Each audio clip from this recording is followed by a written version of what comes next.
السلام علیکم ورحمۃ اللہ وبرکاتہ۔ سارے مل کر ایک دفعہ درود شریف پڑھیں، اس کا بہت ثواب ہوگا۔ میں تمام دوستوں کو قادری اسلامی ایجوکیشن پیج پر خوش آمدید کہتا ہوں۔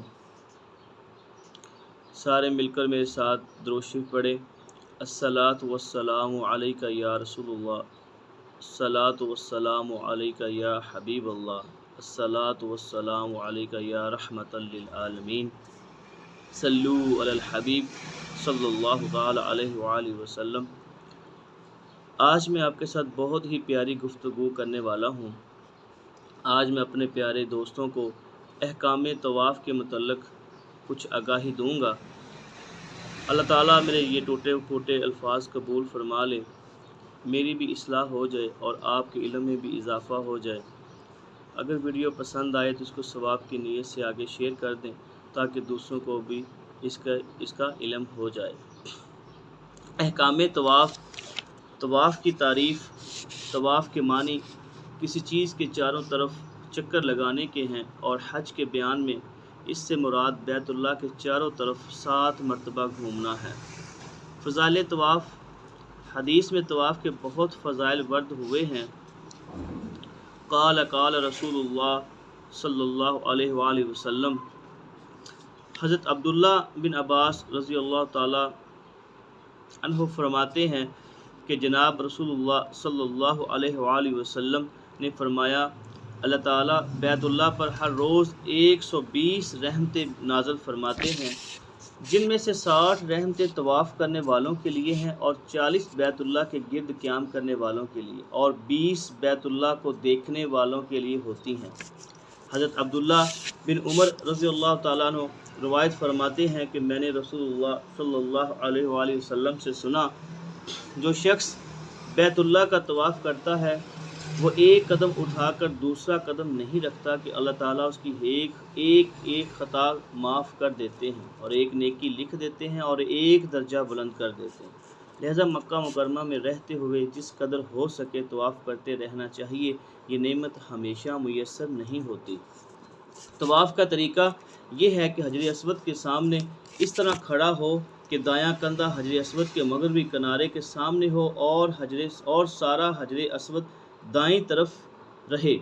اس کے بعد طواف کی نیت کر کے دائیں طرف اتنا چلے کہ حجر اسود بالکل سامنے آ جائے اور حجر اسود کی طرف منہ کر کے حجر اسود کے قریب سامنے کھڑا ہو کر دونوں ہاتھ اس طرح اٹھائے جس طرح نماز کے لیے اٹھائے جاتے ہیں، یعنی کانوں کے برابر تک، اور ہاتھ اٹھا کر یہ کلمات کہے،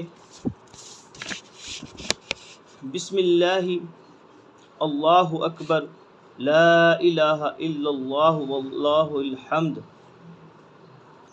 لا الہ الا اللہ وللہ الحمد، والصلاۃ والسلام علی رسول اللہ، اللہم ایمانا بک وتصدیقا بکتابک ووفاء بعہدک واتباعا لسنتک نبیک محمد صلی اللہ تعالی علیہ وسلم۔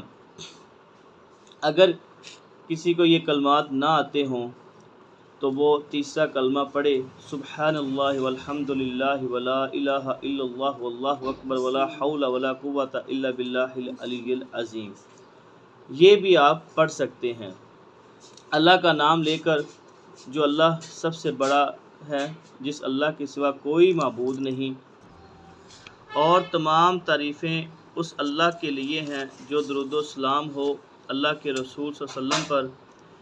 اے اللہ، آپ پر ایمان لاتے ہوئے، آپ کی کتاب کی تصدیق کرتے اور آپ کے عہد کو پورا کرتے ہوئے اور آپ کے نبی محمد صلی اللہ علیہ وآلہ وسلم کی سنت کی پیروی کرتے ہوئے اس پتھر کو چھوتا ہوں، چومتا ہوں۔ اس کے بعد ہاتھ چھوڑ کر حجر اسود پر آئے اور دونوں ہاتھ حجر اسود پر رکھ کر منہ دونوں ہاتھوں کے بیچ میں رکھ کر بوسہ دے، لیکن آہستہ بوسہ دے کہ چٹاخے کی آواز پیدا نہ ہو، اور بعض کے نزدیک یہ بھی مستحب ہے کہ بوسہ دینے کے بعد حجر اسود پر سر رکھے اور اس کے بعد دوسرا بوسہ دے، پھر سر رکھے، پھر تیسرا بوسہ دے اور پھر سر رکھے۔ اس کے بعد دائیں طرف یعنی بیت اللہ کے دروازے کی طرف کو چلے اور بیت اللہ بائیں موڑے کی طرف رہے اور طواف میں حتیم کو بھی شامل کرے، حتیم اور بیت اللہ کے بیچ میں سے نہ نکلے۔ جب طواف کرتا ہوا رکن یمانی کعبہ کے جنوبی مغربی گوشہ کا نام ہے پر پہنچے تو اس کا استلام کرے، یعنی دونوں ہاتھ یا صرف داہنا ہاتھ اس کو لگائے، بوسہ نہ دے اور اس پر پیشانی وغیرہ نہ رکھے۔ پھر جب حجر اسود پر آئے حجر اسود کا استلام کرے جیسا اول مرتبہ کیا تھا، لیکن ہاتھ نہ اٹھائے، ہاتھ صرف پہلی دفعہ اٹھائے جاتے ہیں اور حجر اسود تک پھر آنے کو شوط ایک چکر کہتے ہیں۔ اسی طرح 7 چکر پورے کرے اور 7ویں شوط کے بعد 8ویں مرتبہ پھر حجر اسود کا استلام کرے، بس ایک طواف پورا ہو گیا۔ اس کے بعد مقام ابراہیم کے پاس جا کر 2 رکعت نماز طواف پڑھے، پہلی رکعت میں کل یا کافرون سورت پڑھے اور دوسری رکعت میں قل هو اللہ احد پڑھے۔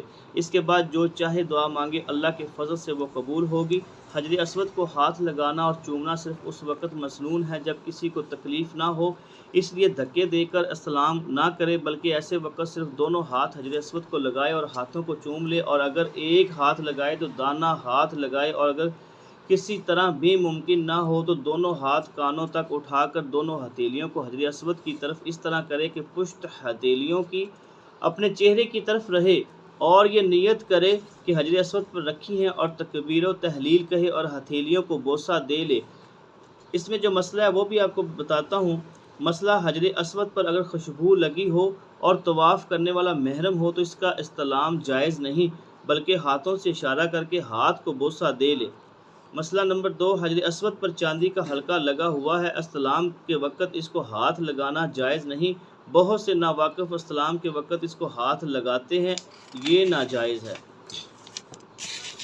تنبیہات: طواف کے بعد اگر سعی بھی کرنی ہو تو طواف شروع کرنے سے پہلے استباح بھی کرے، یعنی چادر کو دائیں بغل کے نیچے سے نکال کر بائیں کندھے پر ڈال لے، دایاں کندھا کھلا رہنے دے اور استباح پورے طواف میں باقی رہے، اور پہلے 3 چکروں میں رمل بھی کرے۔ رمل یہ ہے کہ جھپٹ کر تیزی سے چلے اور زور سے قدم اٹھائے اور قدم نزدیک رکھے اور موڑوں کو خوب پہلوانوں کی طرح ہلاتا ہوا چلے۔